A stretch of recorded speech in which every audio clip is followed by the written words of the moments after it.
Welcome to the Me, You and Data podcast, the podcast that uncovers insights from leading data science and analytics professionals globally to enable you to grow your career, teams and business. I'm Joseph Carla, your host and founder at 633 who bring you this podcast. We hope you get value from this episode.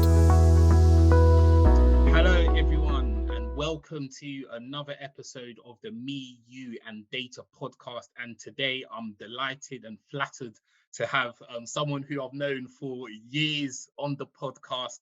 We finally made it happen. I've got Irina Pessin-Monnerat on the podcast, and she's currently the partner within the analytics practice at Kantar. Most of you will know Kantar as being the data insight and consulting business, and she's based out of the US. So Irina, would you mind giving the listeners and viewers a bit more of an intro into yourself, and welcome.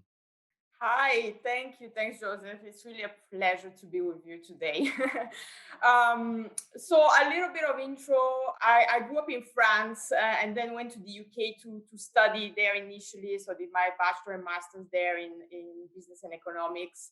And then I started my career in the UK in the marketing effectiveness area, econometrics and statistics for marketing insights.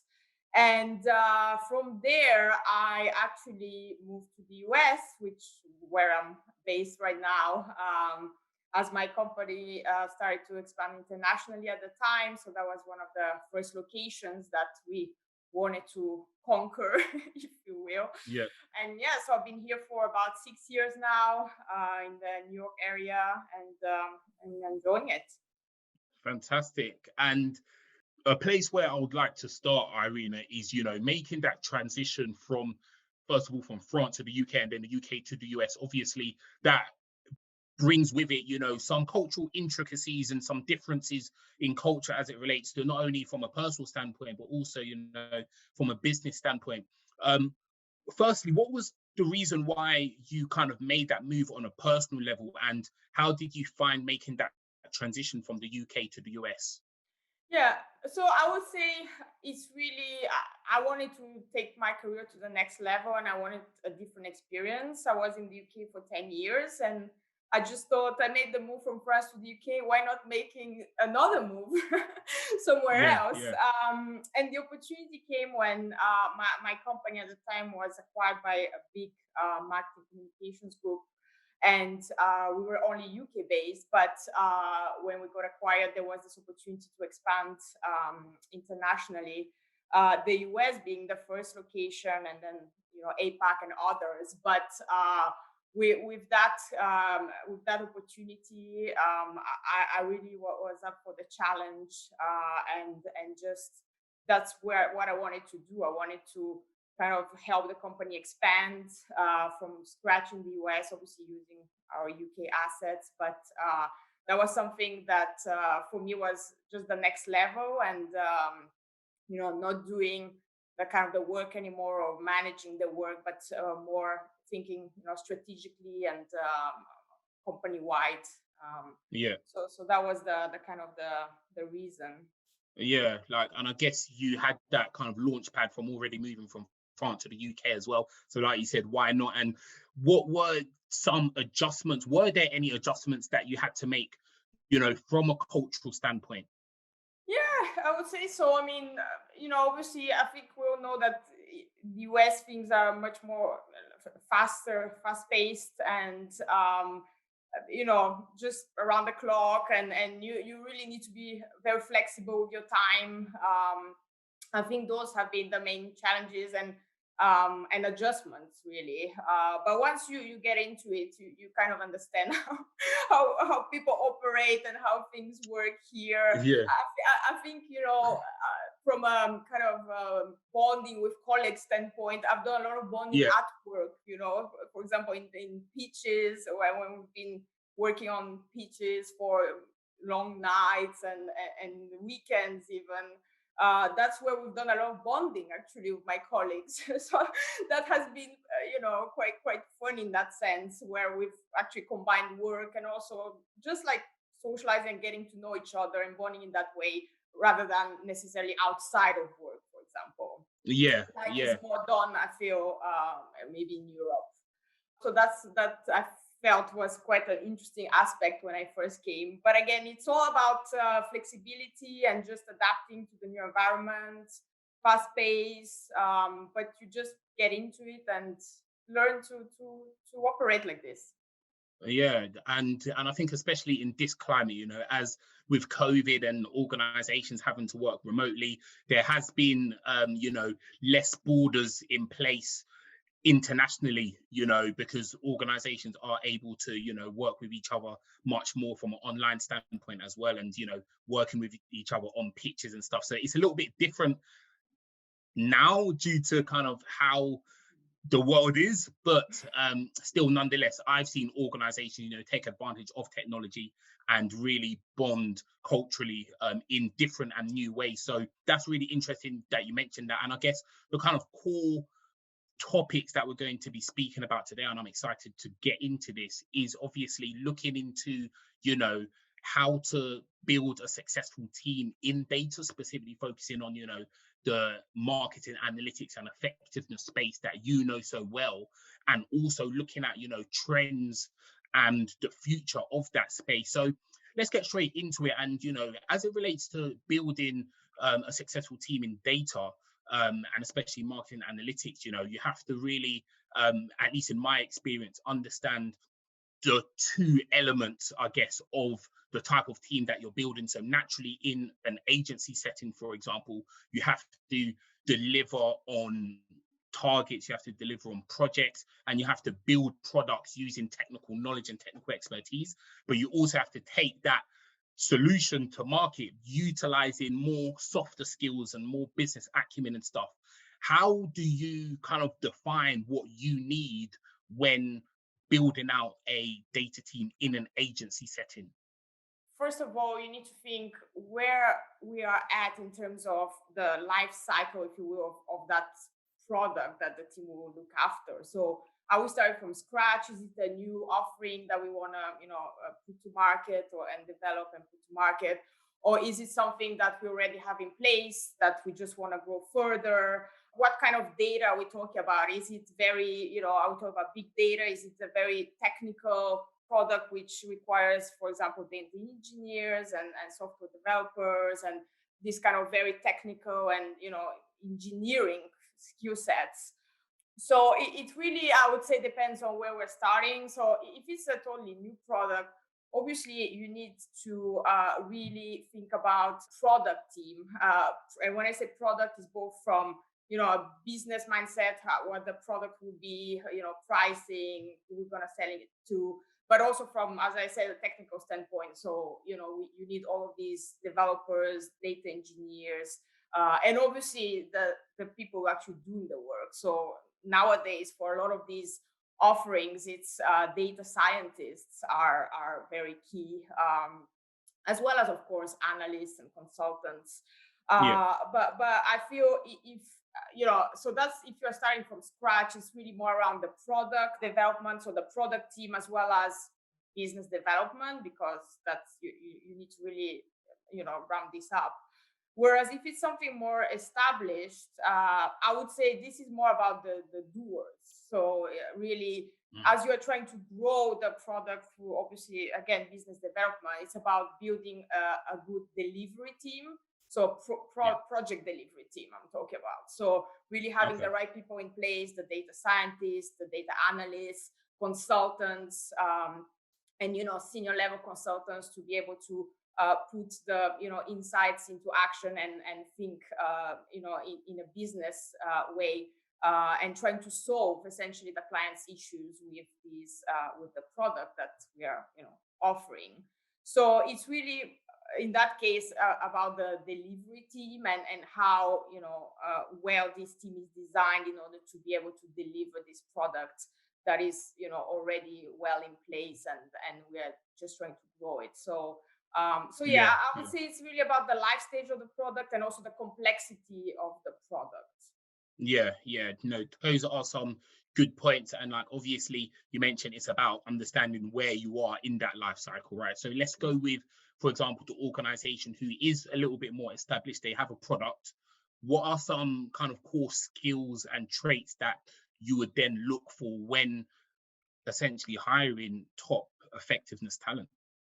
Yeah, so I would say obviously some basics are numerical degree or statistical Yeah, yeah. degree, something around statistics, econometrics, data engineering, computer science, these kind of numerical degrees, depending on the product. But generally speaking, someone who has some sort of media experience, so either Mm, who has worked at a media agency or has worked with media products, if you will, before, to really understand the nuts and bolts of what we're trying to achieve, and to make them kind of clear to be able to communicate with the clients essentially clearly what these insights mean for their media effectiveness essentially and their business.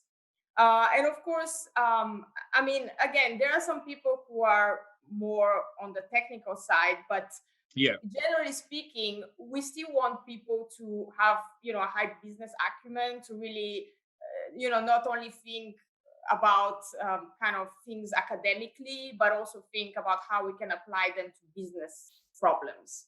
yeah, So again, understanding the implications of what they are analyzing, and the impact, and making sure that whatever you would recommend makes business sense, and solves the issues of the particular client. So again, it's not just technical skills. Even for technical people, we still want them people, to yeah, have some sort of business acumen that they can use to interpret the results of what they are analyzing. So I yeah, would say yes, it's ideally a combination of those. But of course, depending on the role, you would have more of one or the other, right? If we're talking about more of a kind of yeah, senior consultant role or client leadership role, you would want them to have more business related skills and marketing related skills, but still understand the technical side. So again, it just depends on yeah, yeah. the type of role where we are leaning towards, the more the technical skills or more the business skills. However, ideally we would want them to have a bit of both. Yeah, yeah, no, those are really good points. And you mentioned the business acumen, and I also find, like you may agree with me here, but that actually those who have the business acumen are also able to spot opportunities within client organizations for further use of the product, for further use of perhaps new offerings and stuff like that. How have you kind of seen that play out, where technical people have essentially spotted opportunities through having more of a business skill set?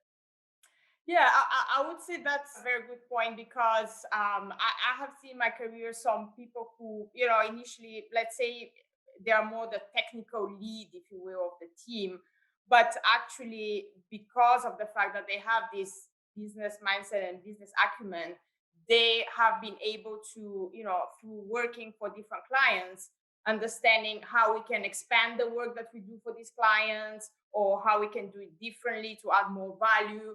So the fact that they think in that business mindset as well, I think it has really helped with what we're working for a client on a particular project, to be able to spot these opportunities where, oh, we can actually apply these to some other issues that they're having here that we, weren't aware Yeah, of. Or actually, it would be better to do the analysis in that way for them, because that would answer better their question.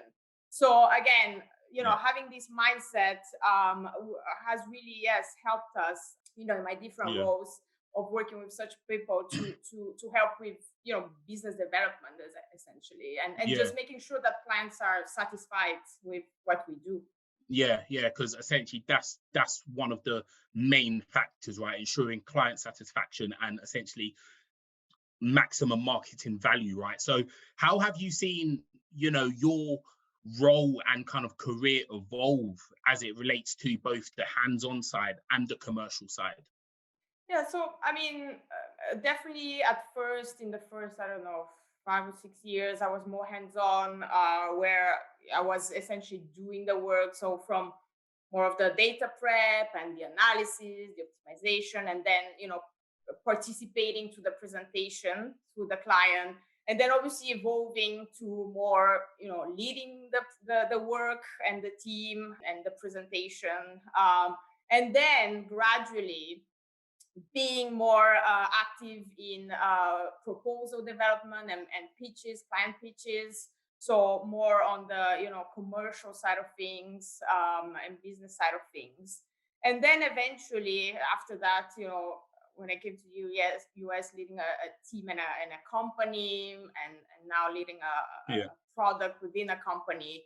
But I guess the evolution is really from doing the work, so you actually understand what is really going on from a technical standpoint. So understanding the product, and then helps you to essentially sell or develop further a product in the same area. So I think it's really important to actually first understand what you're doing from a technical standpoint in order to grow this commercial skill set, which is more around, selling the product, developing it, making sure that whatever you're selling is fit for the market. There's demand for it. You are rightly priced. You can deliver it effectively and efficiently. And all of those considerations, I think, come with, the experience of first having done it and then being more commercially focused. Yeah, and it's always important as well that working in this space, I believe anyway, that you do come from a technical background, you're able to at least understand the work, like even if you're very senior, that you're able to understand the technical aspect of the work your team is doing, as you can kind of better guide that as well. And when you were in the US, or when you moved to the US, you was obviously like a managing partner at a large agency. You already like settled in that commercial position. What were some things that kind of helped you grow your commercial skill set? And I guess, what advice would you have for others trying to do that who come from a technical background? I would say one of the biggest things that helped me, and that I think people pursuing this kind of career evolution should look at is really around being more active in new business, so pitches and proposals, because this is where you actually really understand what's going on. So essentially, this is where you understand, okay, what are we selling?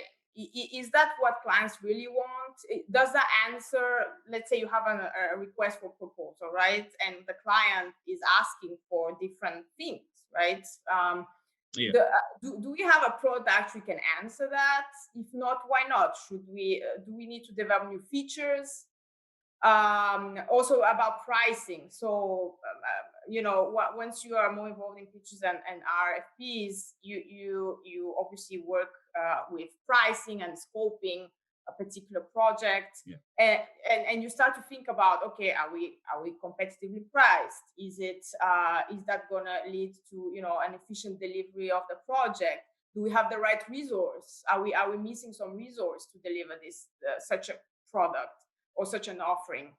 In terms of marketing, have we come across, have we kind of presented ourselves to the client in the right way? Do we have the right materials? And so on. So basically, by being more involved in these types of, business development activities, if you will, you start to think about the actual strategy and the commercial side of a product, which can then help you with, okay, then you can start thinking about, okay, I can help make changes for the better.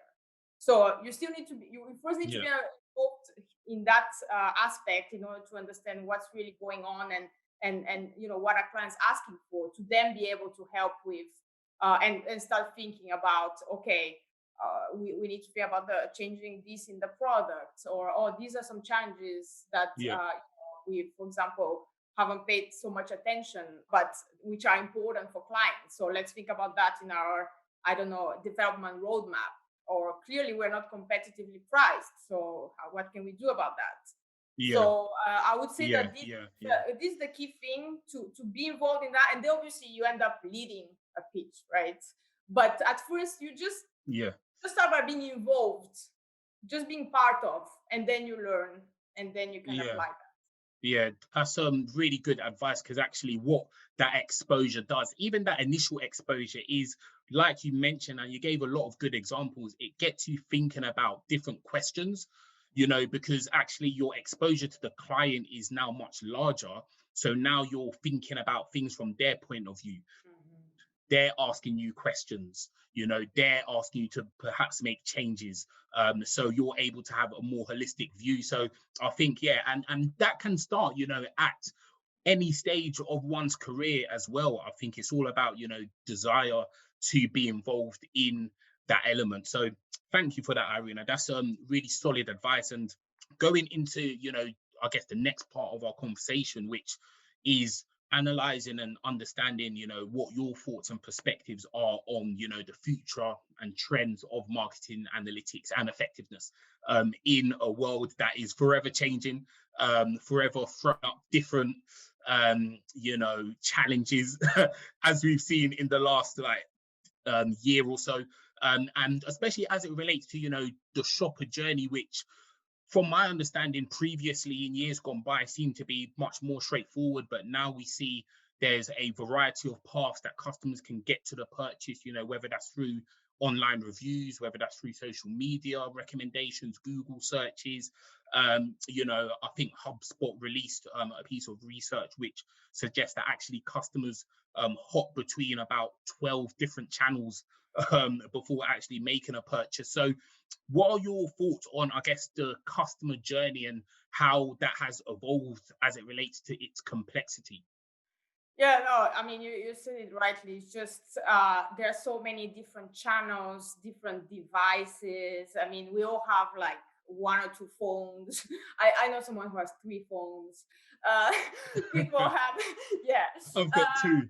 I've got two, exactly. Most yeah. people have two nowadays. I Yeah, know someone who has three. So yeah, I mean, yeah, don't yeah. ask why. Maybe has Yeah. a double life or something. Anyway, Yeah, who knows? but obviously a tablet, desktop, laptop. I mean, people have a lot of devices. They're exposed to so much media. They are usually also multitasking. I mean, I don't know about you, but quite often Yeah. if I watch TV, I'm also on my phone.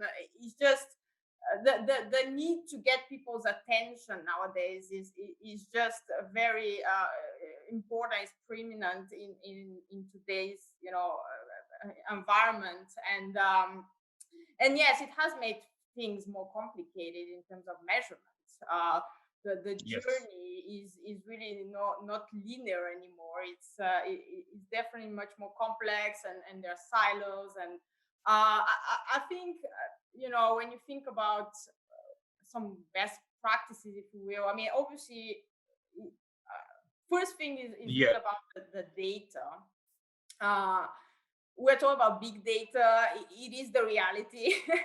And to be able to handle this data, obviously nowadays, as we know, it's all about machine learning and AI, and cloud Yeah. warehouses. So this is something that a company who wants to succeed in this space has to be able to tackle. So as we talked about resources and the types of skills, I mean, we need these kind of data engineers. We need people who understand, and data scientists who understand AI and machine learning. We need to, have a solid tech setup as well to be able to host this data Yeah.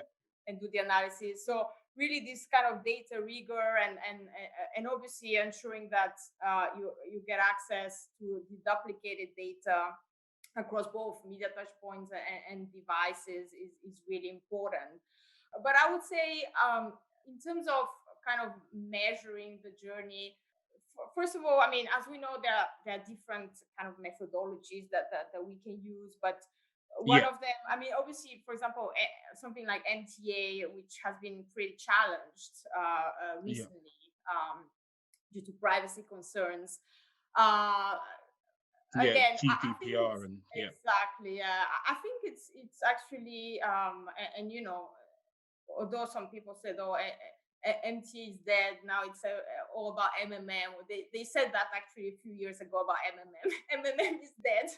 Now it's all about Yeah, MT. yeah. But that's I fine. remember that. Yeah. Yes. I mean, obviously, it's not the case. Actually, if anything, it's even more important than ever before, because when you think about the growth in digital and the growth in e-commerce, especially for the past year, the growth in e-commerce has been humongous, and just the growth in digital media has been so big, and even channels Yeah. like TV, for example, which are much more digitized nowadays, OTT and all of this Yeah. Yeah. streaming. And so actually MT is actually much more important, I would say. And yes, it has its challenges in measuring the full journey, if you will. But again, I think it's all about thinking it's okay to not have something perfect as long as you do it consistently and learn from it. And I think that some things like people are used to getting insights from individual level data, so individual people. I mean, Yeah. nowadays micro segments of people, user sets of people are becoming a bigger trend, and that's where we might go to even more in the future. So instead of targeting individual people, targeting user sets of people, Yeah. and also again, individual level targeting across media channels. I think that is becoming a bit more difficult. So we might Yeah. be going back to more contextual targeting. So if you have an ad for pots and pans, maybe you want to put it on a Yeah. cooking website, or so something that your readers or your target audience rather would go on to. Oh, So more likely just to see. Yeah. yeah, exactly. So Yeah. just as an example, but my point is, I still think that such a methodology is still a good way of measuring the consumer journey, and of course, blending methodologies is also another thing which I think people should consider. Again, there Yeah. are some channels that something like MTA doesn't necessarily capture, like events or sponsorship doesn't necessarily capture that. So again, we can go to Yeah. MMM for that. So as I said, it's about blending of Yeah. Yeah. approaches that would enable you to kind of measure different aspects of your consumer journey, but still within one framework, in order to kind of get to that full. One Uh, framework. And is that so that approach that you mentioned, is that kind of akin to more of a unified marketing measurement approach, because there's obviously that's been a bit of a trend as well. Um, how do you see that kind of developing, and what's the importance of that in today's economy? Yeah, I definitely think that that's where we're going. And actually, this unified measurement approach has been around for a few years now, by different players in the market.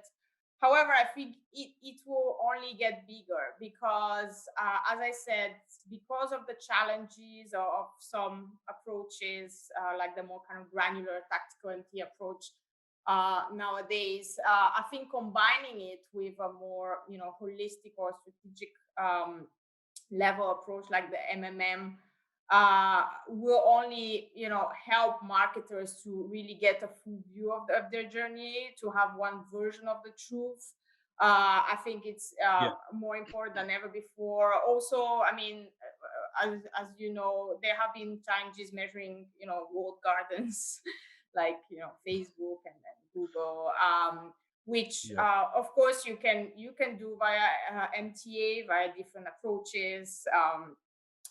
There are deterministic approaches, but also probabilistic approaches, which use more survey data. So that can be solved for via MTA. But again, if you can also go the MMM route for that, and just kind of measure those at a more aggregate level via MMM. So again, combining both approaches, I think it's all about, you know, what the business is really focused on, what are their objectives, what are the KPIs that they're measuring, how much they're spending on different channels and different publishers.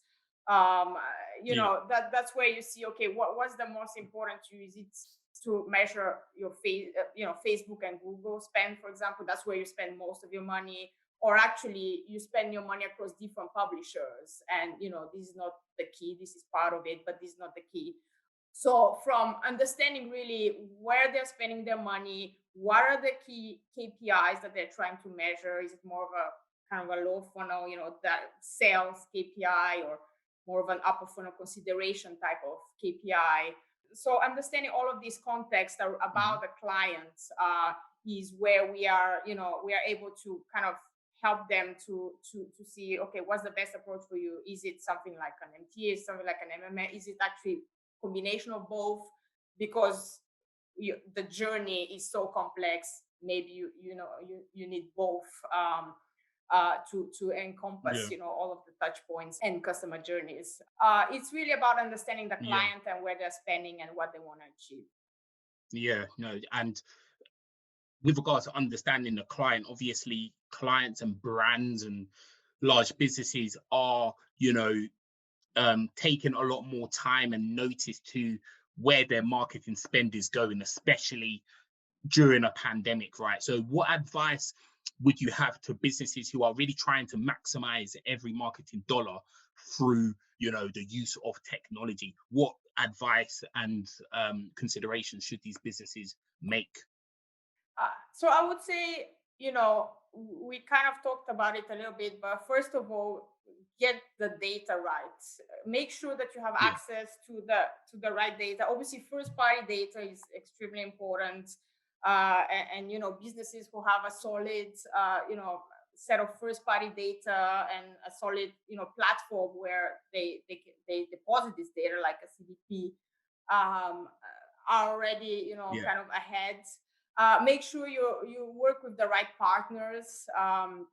Your first party data can be enhanced via, you know, first party data from publishers, and you know, partnerships with different you know, walled gardens, again I'm mentioning, but and publishers, to kind of enhance that and make sure you have access to all of the touch points and all of the places where your customers might have gone before, for example, buying something on your website, if we're talking about an e-commerce client. So it's really about the data. I think it's also about really test and learn. You know, especially now, online A/B testing is really big. I mean, I think it's really worth it just to test like a new feature on a subset of your audience, for example, or like you know, put an ad just in a particular geographic location, like a DMA in the US. It's like a region, if you will. But essentially, just test an ad somewhere. You don't have to spend, you know, millions and millions on an ad, which is not going to work. So test it in a small region, and also just, I would say, just continue to measure and optimize. I think again, there are challenges, but if you work with the right partners, if you have you know, solid data in place, and if you have the right measurement plan against the right KPIs, very important. And very importantly, if you optimize, because it's not just about measuring, it's about, okay, this worked, this didn't work, fine, but what should we really do going forward? What's the best strategy going forward? So it's not just about what worked, you know, in the past, historically. It's really about optimizing your spend in the future against your different media channels, and you know, as much as possible in you know, in a granular way, especially for digital media.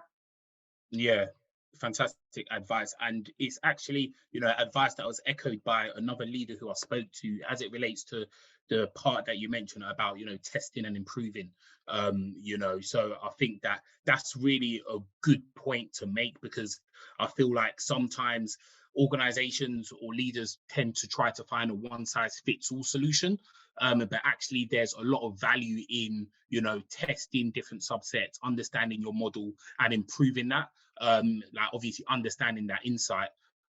So that's really good advice. And on the point of advice, as it relates to your career, and you've had a very successful and long career in the agency world, what is like one or two pieces of advice that you can share with the audience, as it relates to being successful and kind of having a long career in agency? Well, I would say a part of what I said before is really to, and I guess that's where most people start, but I think it's really important to start by doing the work, so that you can really progress to, a higher level. And a higher level can be, by the way, still being more hands-on, but more on the kind of management side of hands-on. So managing Yeah, a team, yeah, doing the work and helping with new business with your technical skills. So this is a different career path, but again, doing the work will really, I think, help with then getting more seniority in terms of understanding really what you're talking about, to help with commercialize any new offering in that area, develop a new offering, and work in a more kind of strategic and managerial role, if you will. yeah, Another thing is, I think you really need to think, when you join a company, it's not just about, the kind of the setting and the where the company is at. So, maybe some small companies would be less attractive to some than some, bigger companies and well known to you. But actually, if you think about what the company really, what the vision of the company is, what the strategy of the company is, and very importantly, the leaders of the company, if you really believe in them, it's okay to actually, go to a smaller shop sometimes and yeah, start your career there or continue your career there. So my point is, it's not just about the glamour and necessarily joining some very well known and famous big group. I think you just need to think about, what do you believe in? Do you believe in someone's vision and strategy? yeah. I think you should focus on these kind of important aspects rather than the more kind of frivolous aspects, if you will. Yeah, yeah, that's fantastic advice, and I wholeheartedly agree with that. I think the point that you made about individuals, focusing on the role and not necessarily the size of company or the brand name is really important. And also the leader that you work underneath can actually expose you to things that you may not necessarily get in a larger organization. So there's a lot of talk about, people, or there's a lot of leaders who, when they move to a different organization, you see a few people go with them, and that's Yeah. because they really maximize the personal growth of the people who work with them, and that's a really important factor. So I would definitely agree and kind of add that, yeah, working with a leader or management team that you're inspired by and feel you can learn from is a really important point. And actually the people that I've worked with who have kind of focused on this strategy not only have more unique skills, but they also have more career fulfillment as well, because they're working with people who they want to work with. So I think that's a good place to kind of round up. It's been a fascinating conversation, Irina. Definitely appreciate your time. Thank you so much for sharing the valuable insights and experience that you have. And I'm wishing you all the best. And thank you again for being part of this podcast. Sure. No, it was a pleasure. It's always great speaking to you, Joseph. Yeah, no, always. And yeah, like we was like every time I speak to you, I'm reminded of the fact that I was supposed to be in New York last summer to actually meet you. So slightly depressing, but when these when COVID leaves us alone and there's less restrictions, I'll definitely be out there, and I look forward to catching up. Yeah, definitely. Can't wait.